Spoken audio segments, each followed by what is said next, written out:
प्रभात काल का समय है।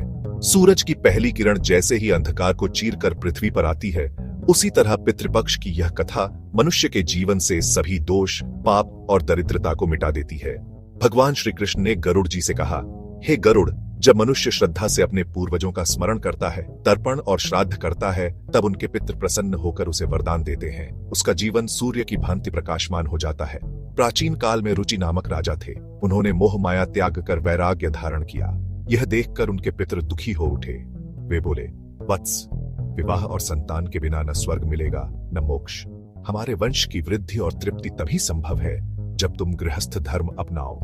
राजा रुचि पहले असमंजस में थे, परंतु जब पितरों ने समझाया तो उन्होंने ब्रह्मा जी की तपस्या की।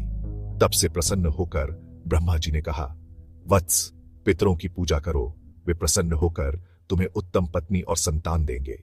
राजा रुचि ने पितरों की स्तुति की। जैसे उगते सूर्य की किरणें अंधकार हर लेती हैं, वैसे ही उनकी स्तुति से पितर प्रकट हुए और आशीर्वाद देकर बोले, वत्स, तुम्हें दिव्य पत्नी और तेजस्वी पुत्र की प्राप्ति होगी, जो तीनों लोकों में प्रसिद्ध होगा। वचन सत्य हुआ। उन्हें मानिनी नामक पत्नी मिली और वंश की वृद्धि हुई।